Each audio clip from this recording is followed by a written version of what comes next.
welcome to the Global Innovation, Incubation and Entrepreneurship Summit 2021, organized by Council for the Promotion of International Trade, GCIIE, in association with CMSME, GCCR and ICTME. I extend a very warm welcome to the chief guests, Mr. Ramanan Ramanathan and Dr. Poonam Malik, our panelists, dignitaries, my colleagues, and invited guests to the 3-day summit.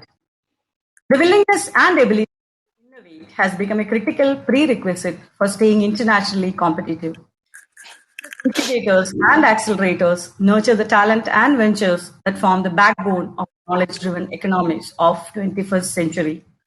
Based on this understanding, the Global Innovation, Incubation and Entrepreneurship Summit 2021 provides incubator and accelerator managers, corporate innovation officers, and policymakers a platform to connect and learn about the best ways to nurture innovation in their respective systems. In the next 3 days, the speakers and panelists will discuss and analyze how to build, incubate, and accelerate innovation-driven businesses, including business model analysis, partnership and sponsorship opportunities, trends, and make lasting connections with like-minded professionals. The goal of GIIE Summit is to create a space dedicated to the leaders of collaboration from all sectors, from all over the world, to share, discuss, learn, and together build a more inclusive, innovation-driven economy.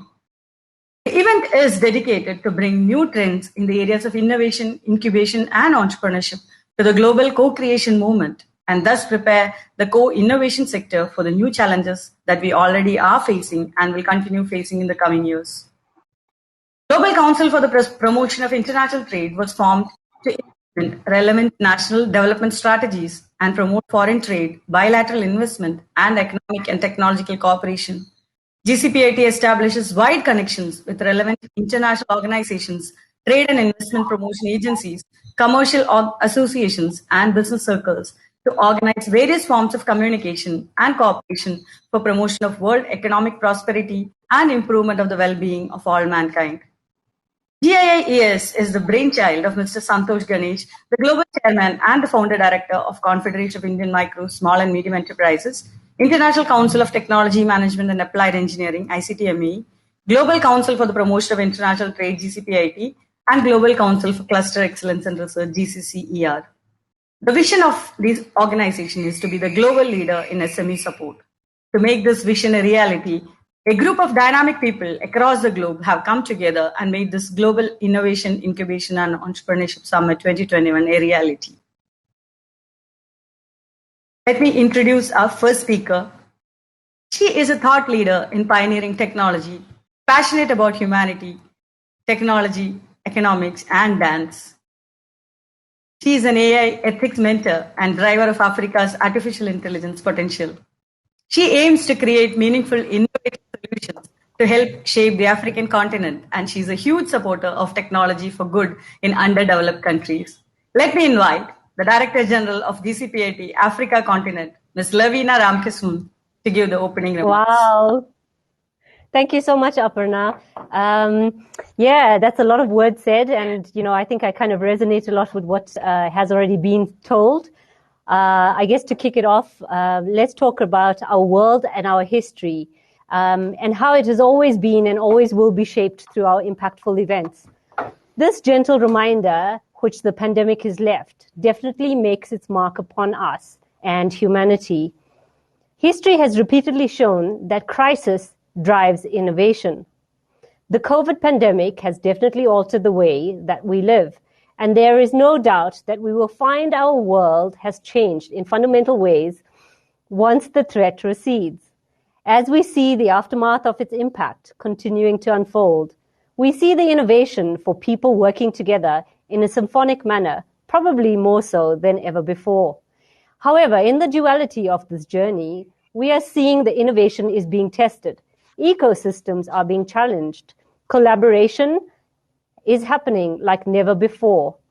But the best part is that humanity is actually striving towards a common cause. You know the saying, nothing changes if nothing changes. Well, if nothing changes, then we stay the same. We don't grow, we don't evolve, we don't get better, and that's not going to work, not for you, not for the world, neither the universe. We need impact changes. We need new ideas. We need progress. What is now proven was once only imagined. Although the agony is different, most major crises, however, they also inspire innovation. The COVID pandemic has drastically altered what we do and how we do it. Yet, the economists cannot revise down the GDP forecast fast enough to keep up pace with the developments. The axiom of opportunity in the crisis remains true as ever. Whether technical, scientific, or developments relating to business models or societal institutes, such innovations have one common feature. They solve problems. We are, for example, seeing how the COVID is fast-tracking digital transformation. In response to restrictions imposed to slow down the spread of this virus, companies are now embracing digitalization at rates far exceeding those of all previous corporate investments and government programs. While the logic behind digitization remains the same as in the past, three reasons come to mind as to why this is energized. Firstly, the demand is being driven by the customer need. Trade and e-commerce has seen the highest spikes ever in the last year. When there is no alternative to online services, customers are focused on solutions and are allowed to then go along with them as they resemble some sense of business normality, even though they are evolving. Secondly, the supply capabilities are being paused. So corporates are now becoming laser focused and acting very fast. Side issues are deprioritized, enabling companies to suddenly function far more efficiently without the bureaucracy. Glaring responsible innovation questions around the pandemic stem from the distribution of medicines and vaccines, constant monitoring of citizens and staff alike. We have the confidence that the health issues being brought on by COVID-19 will inspire many innovations across many different verticals, including new drugs, new medical devices, improved healthcare processes, manufacturing and supply chain breakthroughs. However, this is not restricted to these. Thirdly, the regulatory bodies are creating and encouraging framing of conditions. Governments are intervening through laws, regulations, and support programs that prioritize the crisis response. These are largely accepted by everyone for the overall benefit of society, but it is being taken before individual consideration. Tracking and tracing is a case in point. The movement of people have become the highest priorities for the countries. For example, we are now fast-tracked into a more rigid digital passport controlling system. Whether or not you have had COVID previously or not needs to be declared. Tracking our behaviors rather than our movements is what is being highlighted. Have we done enough to sit back and think around the consequences of these human rights issues that are being voiced? To cultivate collaboration, what is needed? It's simple. Building trust in a brand, people, and technology. Diversification of collaboration. Co-creation, which then leads to fairness. Creating communities, ideas into products, and allowing the youth and the talent to also be included. The aim of this was to provoke thinking on how technological developments change our society, and how, in turn, the changes in society's demands new change in technologies. The coronavirus may be the accelerant, the current accelerant, but it is important for us to reflect on what the next driver may be and what these new regulations may come out of it, and how the resulting innovations will likely become the most important part of our businesses. So, what does this teach us? We can't solve a problem on the same level that it was created. You have to rise above it to the next level. It's simple, right? If we want something new, we must stop doing something old. Thank you. Thank you, Levina, for that wonderful opening speech. We have another young, dynamic, and creative person with us to give his opening remarks. He is a visionary second-generation entrepreneur. Let me proudly invite of Swarnim Startup and Innovation University, Mr. Adi Rishabh Jain, for his opening address. Over to you, Mr. Adi. Thank you, Arpana. Thank you. Namaste from India. A true entrepreneur is the one who can do anything anywhere. This is what I believe, and this is what I take as a value from an entrepreneur. From my dad, he is a true entrepreneur from 30 years. A very warm welcome to all the dignitaries. This is indeed a pleasant and proud moment to be present among all of you across the global for the event Global Innovation Incubation Entrepreneurship Summit 2020-21. I sincerely welcome our chief guest, Sri R. Ramanji, Mission Director of Atal Innovation Mission, Niti Aayog Government of India, our international chief guest, Dr. Poonam Malikji, and all the eminent speakers from India and across the global. The most emerging, promising, growing area is startup across the global. In India, under the leadership of Honorable Prime Minister, Startup India Mission has been launched in 2016. Till date, more than 40,000 startups have been registered under the Department of Promotion of Industry and International Trade, Government of India. If you see till date, 1.7 lakh jobs have been generated through 14,740 startups in India, which is really praiseworthy. Recently, our Honorable Prime Minister has also announced to contribute 1,000 crore as a seed fund in the startup. This gives tremendous boost to develop a startup and young enterprise across the India. Let me share some facts and figures on the startup ecosystem.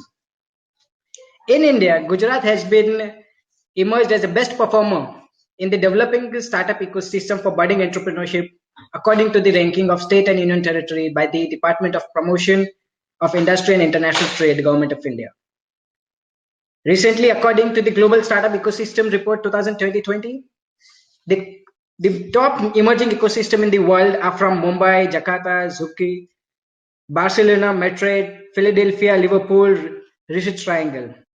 The emerging ecosystem represents 49 countries, which they have combinedly given a value to the ecosystem is approximately $348 billion.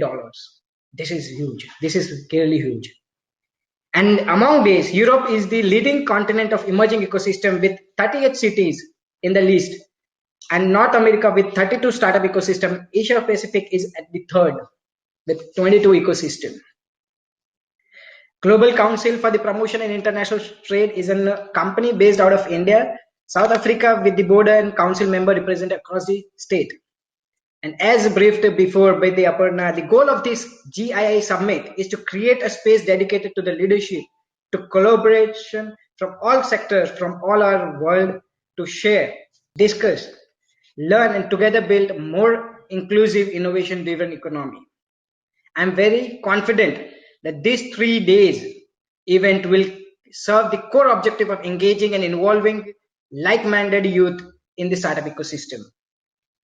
I here would also take an opportunity to have a sincere gratitude towards Santosh Ganeshji, a Director Growth for GCPTI, chair and also a chairperson for CIMSME, CMAMSME team, all the associate dignitaries, sponsors, and for their tireless efforts to make this global event very successful. Let me introduce ourselves. We are India's first university for startup, Swarnim Startup and Innovation University, working under the leadership of our Honorable Prime Minister Shri Narendra Modi, vision and mission. We are established in Gujarat, state of India. The Swarnim Startup and Innovation University is based at capital city and near the business hub of Gujarat, state of India, and brings together the educationists, researchers, and practitioners interested in addressing a broad range of innovation and entrepreneurship topics.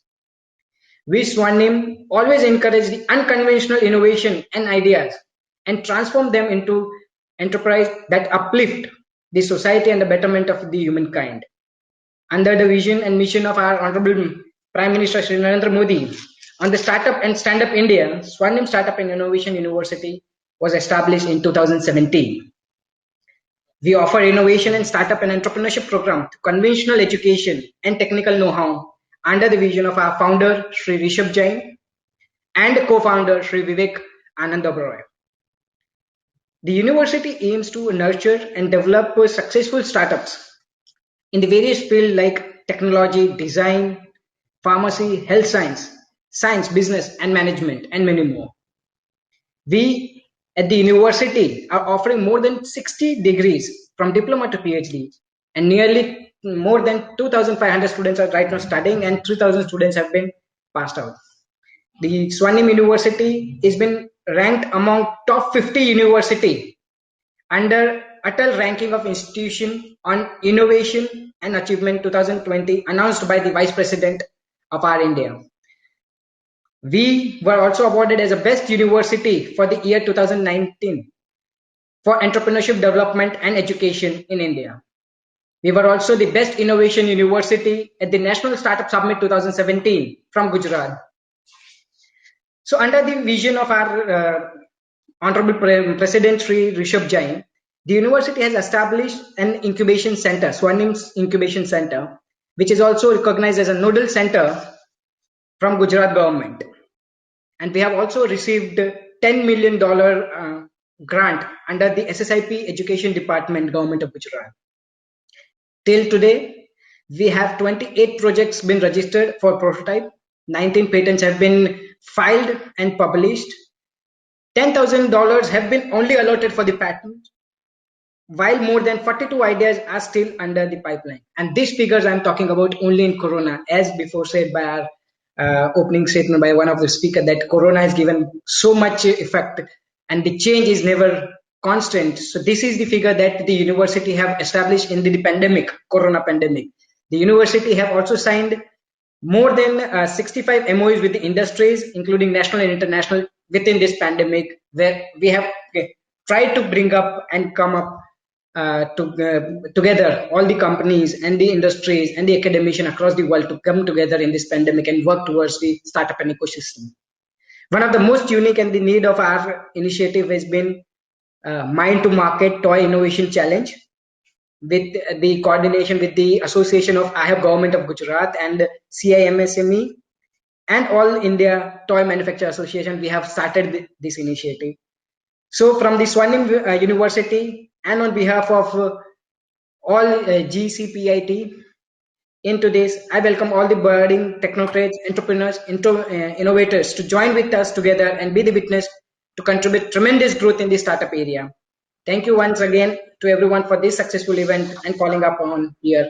Let us hear to all the speakers are here, and I welcome all the technocrats and the startup again on behalf of both CIMSME, GCPIT and Startup University to come across, and we assure and I assure to give you all the whole endings to you.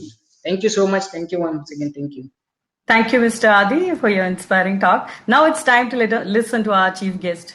We have a very special person with us as chief guest today, Director of Atal Innovation Mission, Niti Aayog, Government of India. The Atal Innovation Mission is a strategic and holistic inclusive innovation initiative aligned with UNSDG, spanning schools, universities, industries, and NGOs. As the mission director of AAM, he has been instrumental to date in the launch and execution of several nationwide innovation and entrepreneurship initiatives, resulting in 8,000 plus Atal Tinkering Labs being established in schools nationwide, with 5,000 plus operational in 650 districts, and over 2 million students having access to innovative tools and technologies like 3D printers, robotics, miniaturized electronics, do-it-yourself kits, etc. He is the Senior Vice President of Tata Consultancy Services, and prior to this, he was a Managing Director and Chief Executive Officer and a member of the Board of Directors of CMC Limited, a subsidiary of the globally acclaimed Tata Consultancy Services. His illustrious career in the IT industry spans more than 3 decades when he joined TCS in 1981 after graduating from IIT Bombay in electrical engineering. Mr. Ramanan played an instrumental role in the growth of TCS with a variety of responsibilities ranging from software product development, technical marketing, global business development, and general management of large delivery centers of TCS.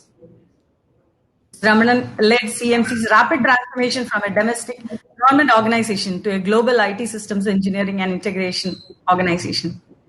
He is also a Harvard Business School Advanced Management Program alumni and accredited by Cambridge University in Sustainability Leadership. He was also elected as a lifetime chair of HBS AMP 187 alumni by HBS. He is an eminent speaker at numerous national and global forums on corporate leadership and sustainability, innovation and entrepreneurship. Let me proudly invite the chief guest of today, Mr. Ramanan Ramanathan. Over to you, sir. Thank you, Aparna, for that very generous introduction. And good evening to everybody who has logged onto the call, all the illustrious speakers before me and after me. It is indeed a privilege and an honor to be part of this August gathering and to be able to share a few thoughts on a subject that we should all be very passionate about, and that I am particularly passionate about, and that is the topic of innovation, entrepreneurship, and how we are all globally connected to this theme. First of all, I do hope that all of you are hale and healthy and hearty in spite of these difficult COVID-19 circumstances, and that all of you are following the safeguards that need to be practiced during these difficult times. India, indeed, is at a very, very interesting point in its history. And I would say it is a watershed moment for India for many reasons. First and foremost, it is one of the largest countries of the world. It is the largest sovereign democracy. We have 1.3 billion people in our country.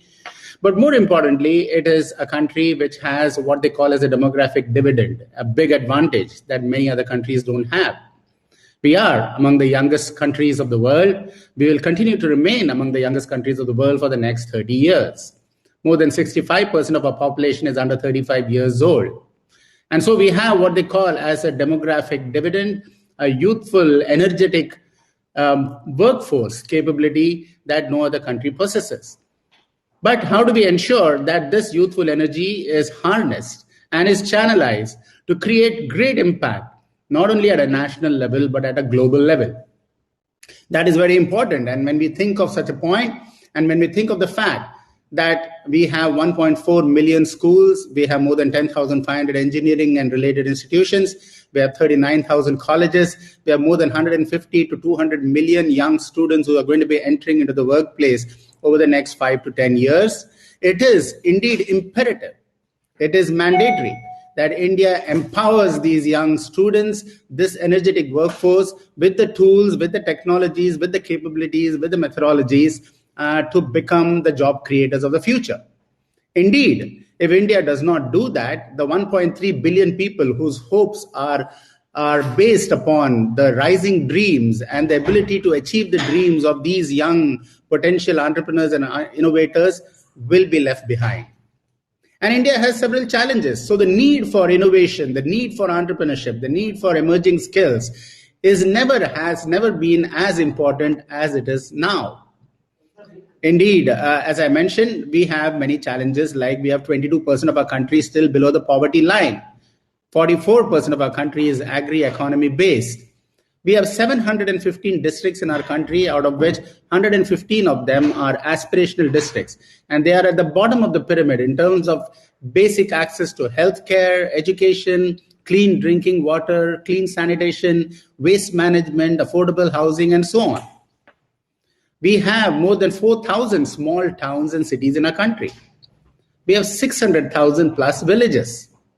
Now, that's a daunting challenge viewed by any standard. How do we ensure that the people in these districts, which are remote, we have only 8 tier 1 cities in our country. The remaining are all tier 2, tier 3 cities or rural India. And we need to ensure that the benefits of innovation and the benefits of progress reaches to the remotest parts of our country. And therefore, it is very important to be able to spur and create a problem-solving, innovative mindset in our young students and empower them with tools, technologies, and processes that will make them the change makers of tomorrow. Mahatma Gandhi very famously said, "Be the change that you want to see." How do we ensure that our young students and our youthful workforce become the change they want to see? How do we ensure that they architect the Honorable Prime Minister's clarion call of Atmanirbhar Bharat to achieve the dreams of millions of people? Now, additionally, we also have COVID-19. A simple virus has disrupted supply chains across the world. It has disrupted national livelihoods and lives. It has created national lockdowns. It has created, more importantly, a fear of uncertainty of what the future holds for us.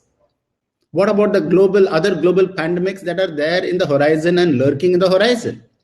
What about impacts due to climate change, which we have been talking about, but which we have not felt with the same ferocity that we have been experiencing COVID-19?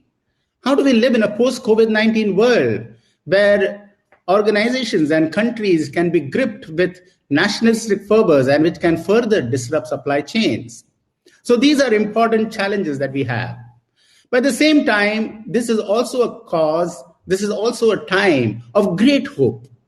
Great hope because we have convergence of three things which are happening in India and I guess in many other parts of the world. First and foremost, we talked about this demographic dividend, which is a great advantage for our country. Second is India is one of the fastest growing economies of the world.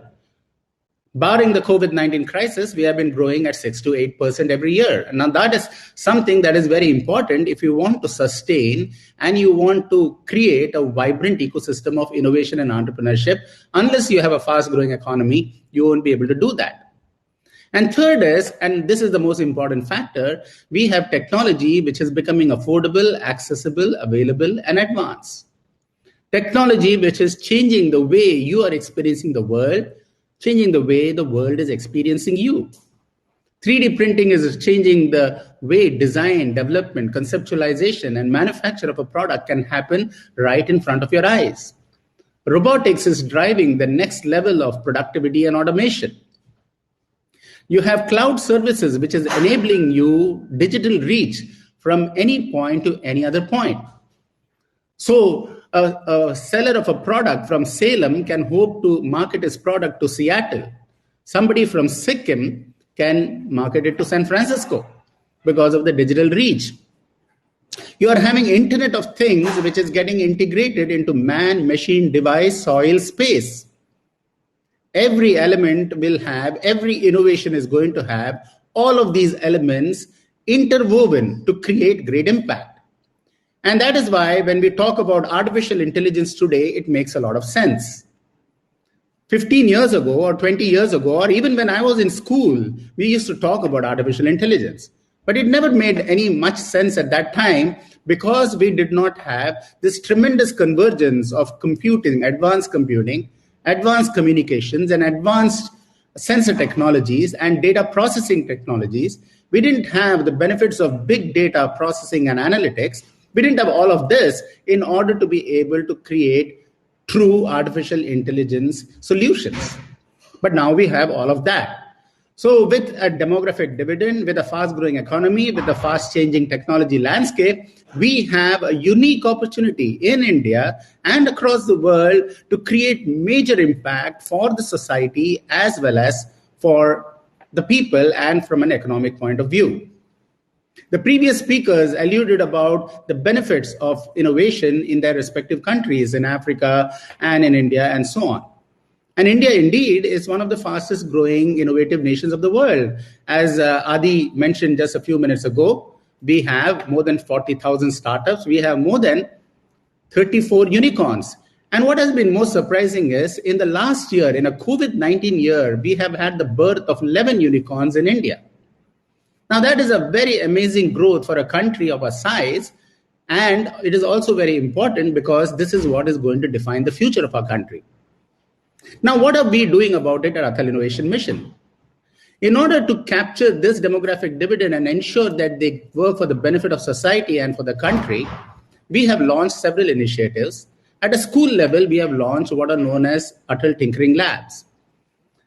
Now, why are Atal Tinkering Labs so important? We can talk of innovation, we can talk of entrepreneurship, but we will not be able to make any impact if we don't create that culture of innovation, the problem-solving, innovative mindset in our young students so that they become the innovators of tomorrow, the change makers of tomorrow.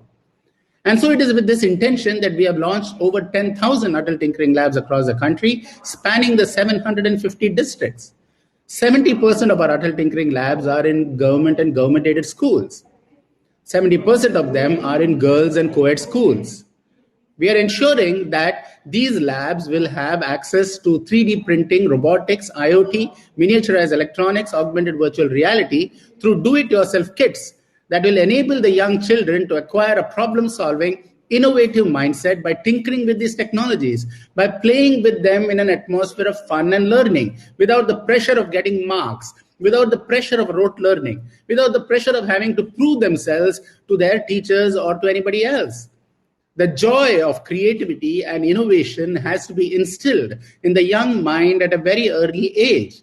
And the tools and technologies and the methodologies have to be imparted to them so that when they go into the universities, they can aspire to become the entrepreneurs of the future. Now, at the university level, we have launched hundreds of incubators which are launching thousands of startups. To date, we have selected over 100 incubators to be implemented in our country with over 1,800 startups that have sprung up just in the last 3 years. Now, what is also important here is that 550 of them are women-led startups. It is important in a country where more than 49% of our country is women and the girl population to provide them equal opportunities, if not more, to be able to enable them to become entrepreneurs of the future. And that is happening. Now, it is important also to ensure that the benefit of innovation reaches the rural parts of the country. And therefore, in order to ensure that, we are launching what are known as Atal Community Innovation Centers. These community innovation centers foster community-centric innovation. Like I mentioned earlier, we have 650,000 villages. We have 4,000 towns. We have only 8 tier 1 cities. What we need in India and what actually the world needs in many parts of the world is that we have to create thousands of hubs of innovation and job creation. We have to ensure that the MSME industry, the micro, small, medium enterprises in every part of the country get energized and are able to make in India innovations that will stimulate the local economy, that will stimulate local job creation, and that will stimulate global growth. So the Atal Community Innovation Centers, which are being set up across the country in tier 2, tier 3 cities, play a very important role in fulfilling that part of the need.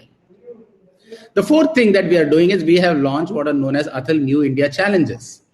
These challenges are launched in order to create national impact products, socio-economic impact for the various challenges that we face.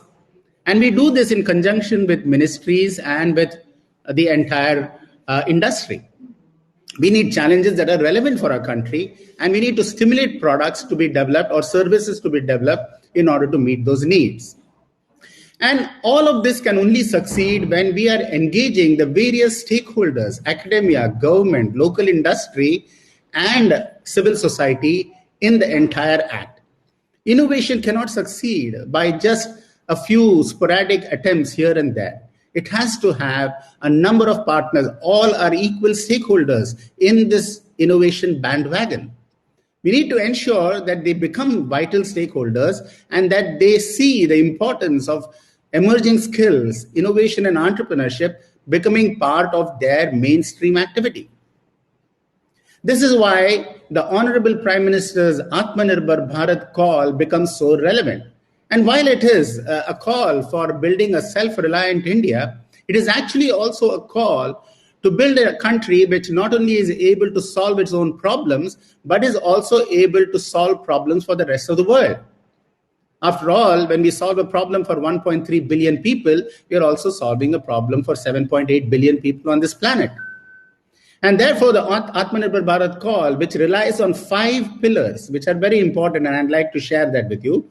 The 5 pillars are the pillars of demographic dividend that we talked about, harnessing the power of the demographic dividend through edtech startups, through digital transformation, through digital India, through the JAM Trinity, which is the Jandan accounts, the billion plus accounts, the billion plus mobile phones that we have, and the billion plus unique IDs that are enabling thousands of new applications to be developed using the Aadhaar ID or the unique ID concept in India. These are vehicles in order to tap the demographic dividend and strengthen the pillar of demographic dividend. The second pillar is the pillar of infrastructure. We need to ensure that the pillar of infrastructure is able to create smart infrastructure in every village, in every city, in every district, in every industry. Smart water management, smart electricity management, smart affordable housing. All of these become a vital part of fueling innovation and entrepreneurship in every city. The third pillar is a pillar of demand. We have 1.3 billion people, so we have tremendous demand. How do we fulfill that demand? That demand can only be fulfilled through innovation, through entrepreneurship, through global relationships, and through enabling partnerships between startups in India and startups abroad. And therefore, Atal Innovation Mission has launched upon roping in several corporate partners and global partners in being able to partner with us and with several initiatives to be able to address this particular demand. The fourth pillar is a pillar of socio-economic progress. We cannot, as a country, and no nation can progress if they have a social divide, a digital divide, an economic divide, a divide between the haves and the have-nots. We need to eliminate the 22% below the poverty line in our country. We need to ensure that the 115 aspirational districts become normal districts. So social innovation becomes as important as commercially driven or economically driven innovation. And finally, the fifth pillar, the pillar of technology, which becomes the glue, the solution, the ability to be able to strengthen all the other four pillars and contribute immensely to the growth of innovation, entrepreneurship, and new skills.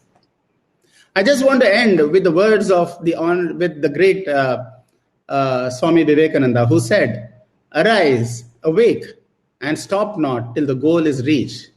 It is time for all of us to arise to the challenges that face all of us, not only in India, but from any part of the world.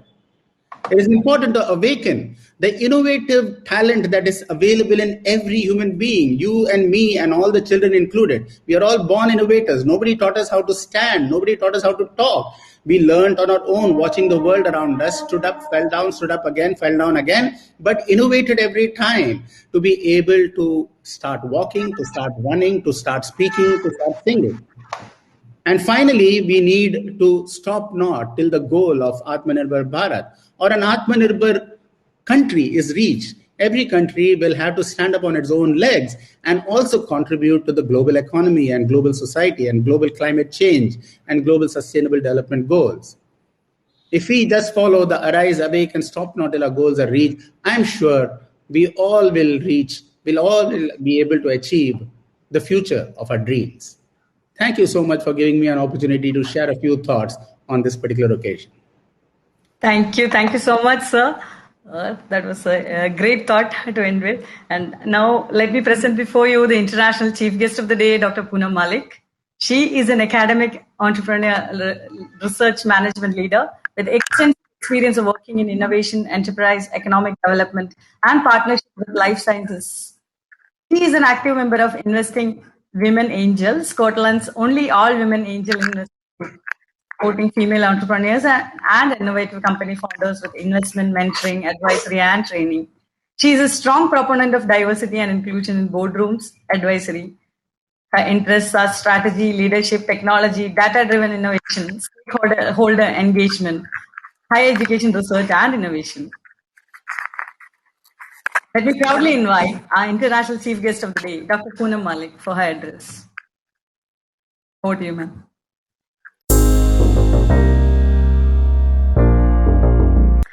Thank you, Aparna.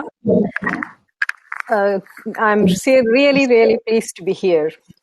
And I will start with say, you have brains in your head, you have feet in your shoes, you can steer yourself in any direction you choose.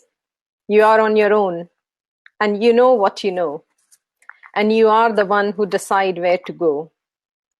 Dr. Seuss' words ring vibrantly in my ears when I think of India, when I think of Indian people and our never give up spirit. Namaskar, hello, adab, good evening and welcome. Friends, colleagues, and visionary entrepreneurs. We have gathered here today because we all believe via our actions, roles, and goals, in one way or other, that dynamic innovation ecosystem are the key to generating goods and well-paid jobs, income for the households, and development for the society, and a fair and inclusive, diverse well-being economy, sustainably and globally. So as before me, Mr. Ramanan has very eloquently outlined the wonderful work that India is taking leadership in doing so.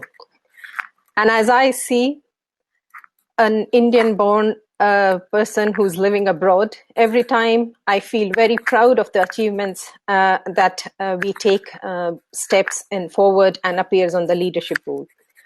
Indian economy is the world's 5th largest by nominal GDP, 3rd largest by purchasing power parity.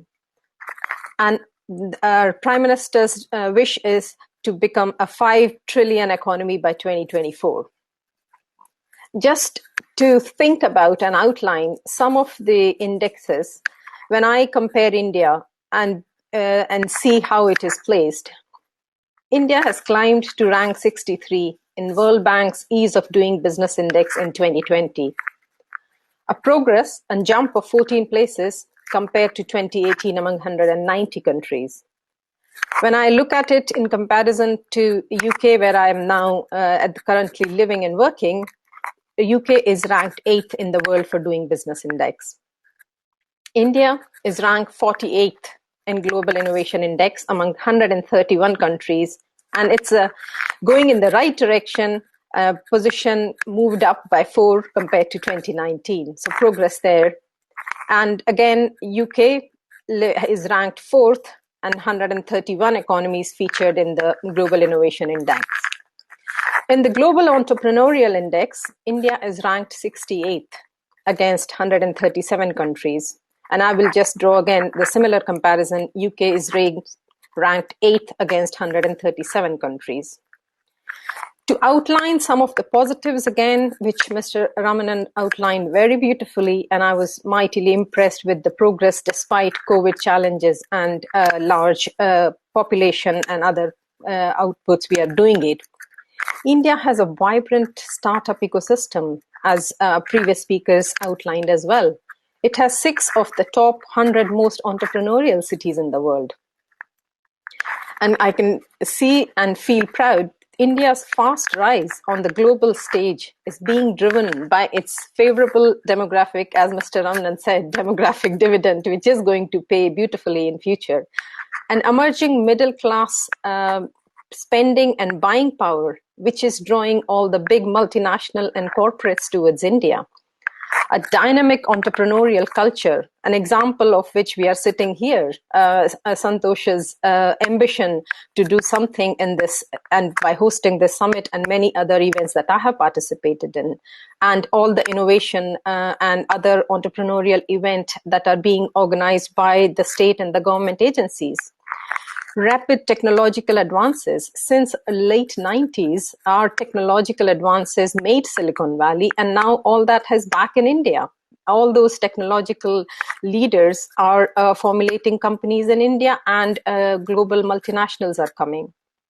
And various dynamic reforms in at the macroeconomical, fiscal, and tax and business policy environment that the government is bringing changes in. So with that I was outlining and trying to bring the context is that we have made huge progresses, and compared to where we've started and where we wish to go, the progress is only in the right direction. Overall, we can certainly do much better, and our ambition need to be much higher. No doubt about that, and I wouldn't be stopping at any less than that. Hence, I outlined those comparisons to say where we should aspire to. Aim should be to learn from global best practices while retaining the best of our local, regional, and national capabilities. Hence, we are here. Over the next 3 days, our young minds and leaders and policymakers and educators have the opportunity to learn and hear. The previous speakers, including Mr. Ramanan, has outlined much about the entrepreneurial ecosystems. And as I see it, in terms of innovation ecosystem attributes, there are three major pillars I would think is ecological attributes, economic attributes, and societal attributes. In terms of ecological attributes, it's research, development, production, and commercialization. And when I think of economic attributes, it relates to education, partnerships, and market opportunities and market access. But while these two are the key factors, what we should not forget is the societal attributes, which form a huge part in how we move forward or drag behind, which is culture, an entrepreneurial culture which is on the rise, and innovation tendencies, which I would again mention later on in my last part of my talk, communication and trust. We ought to be able to say what we want to say, where we want to reach, but also build trust among our partners, among our collaborators, and with our capabilities. Alignment of what our ambition is, what our resources and capabilities are. But also look at our social responsibility, which is with all the innovative ideas that have been put forward. My heart was warmed to see those. And the leadership. And I would say here that every person is a leader in their own right, whether it's the leadership at the grassroots level, which has been shown in COVID. Every person, by following the guidelines and following the rules, you are showing leadership and taking individual responsibility. And at the top level, where the strategic outline comes. What I have seen in my experience and when I work, whether it's the large private sector or public sector in Western part of the world, there are 4 steps to forming an innovation network, which is understand and define your needs. And that is, in first step is to building an innovative ecosystem is to understand where the organization falls on innovation maturity landscape, where your ambition is, and what is the route that we want to go for it. Second is map your innovation ecosystem based on the goals and offerings, key stakeholder groups. Start and draw out that pathway. And then the third step is planning and prioritizing. So over the next 3 days, and I'm sure the government agencies and the organization do this day in and day out in terms of attracting, engaging, and retaining relationship with each of the key groups, but also outlining where we can draw the best strengths of our leaders and our key attributes, as well as key talent that is elsewhere, and we utilize them. And then the fourth comes to building it, building relationships, building organizations, maintaining them in an effort intensive. We can start small, but the aim should be high, and at the same time to evaluate. From the a technologically strong ecosystem, if I'm looking at the national level, then I would say at the heart of it is research and development capacity.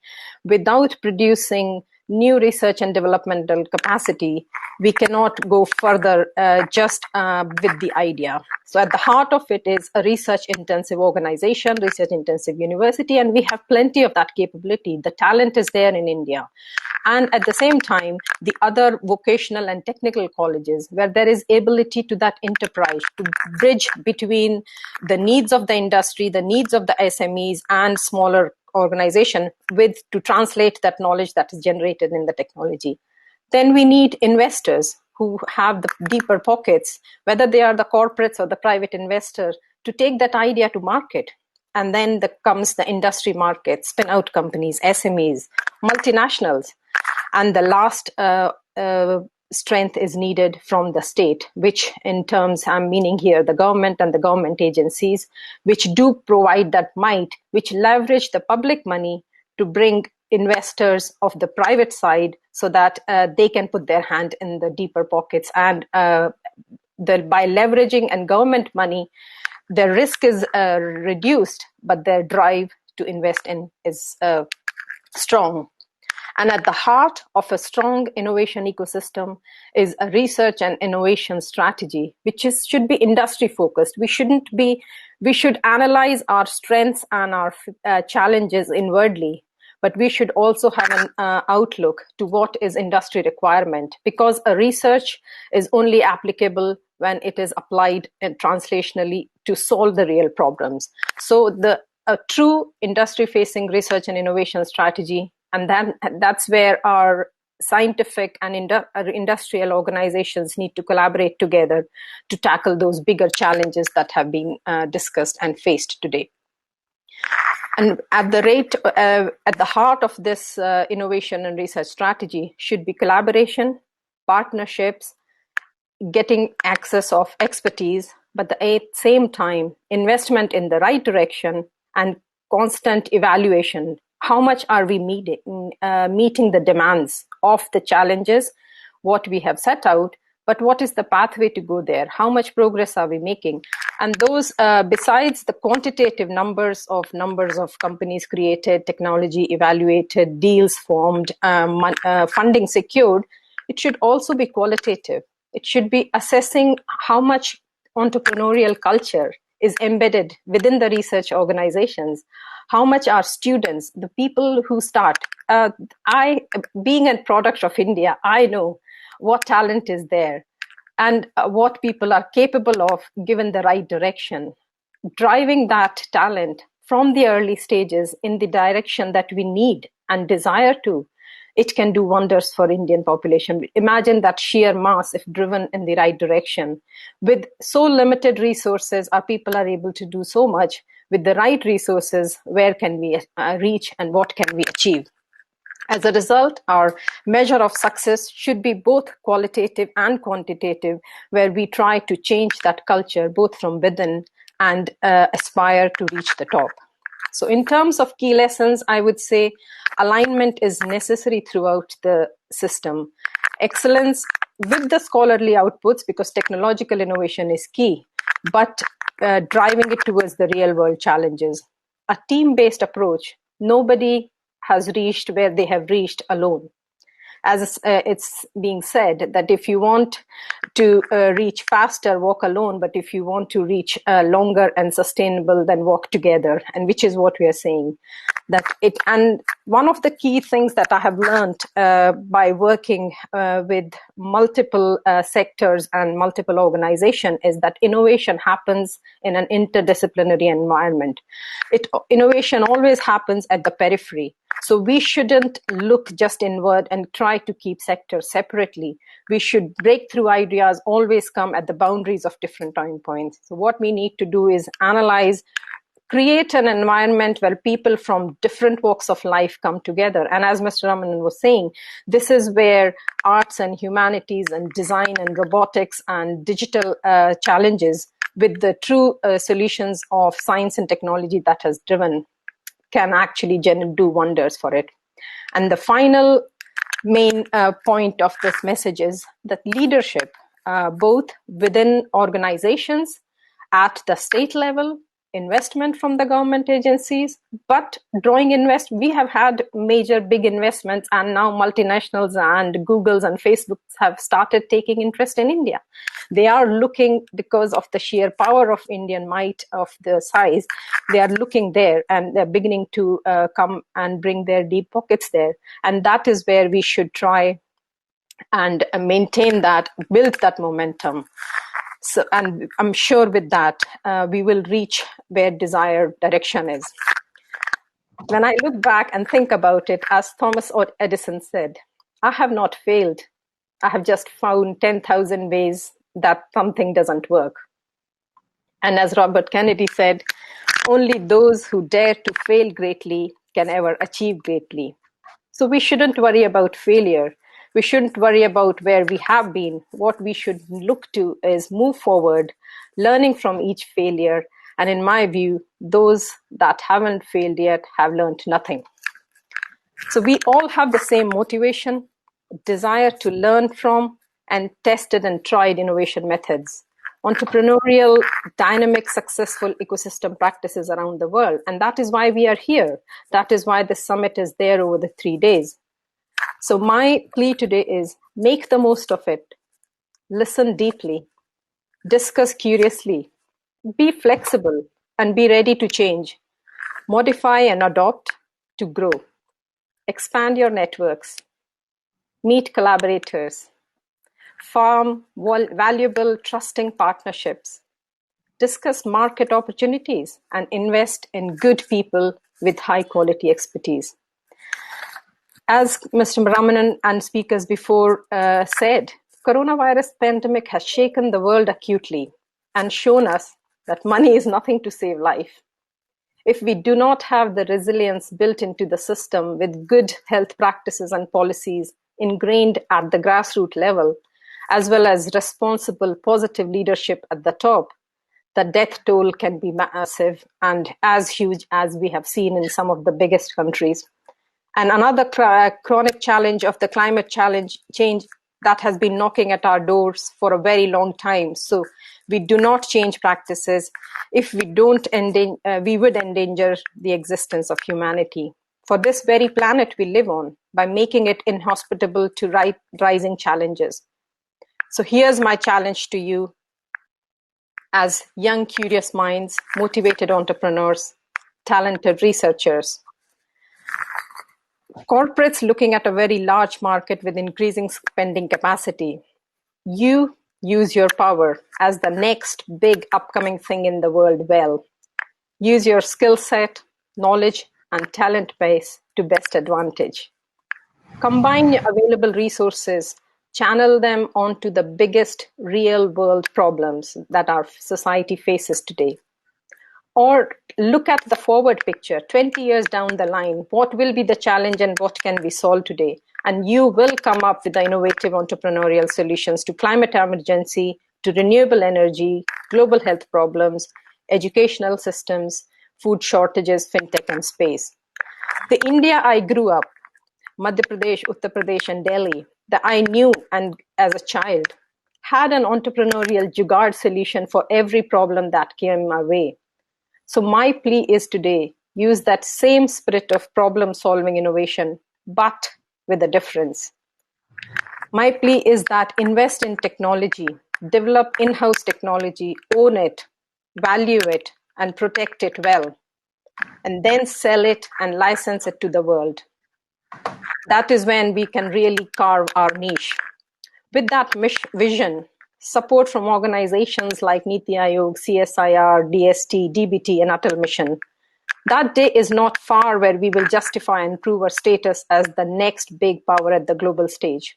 Not just in youth numbers, not just in spending and buying power and at the pharmacy of the world, but as the truly entrepreneurial, innovative land with the technological solutions that are grown in-house and that can solve global challenges.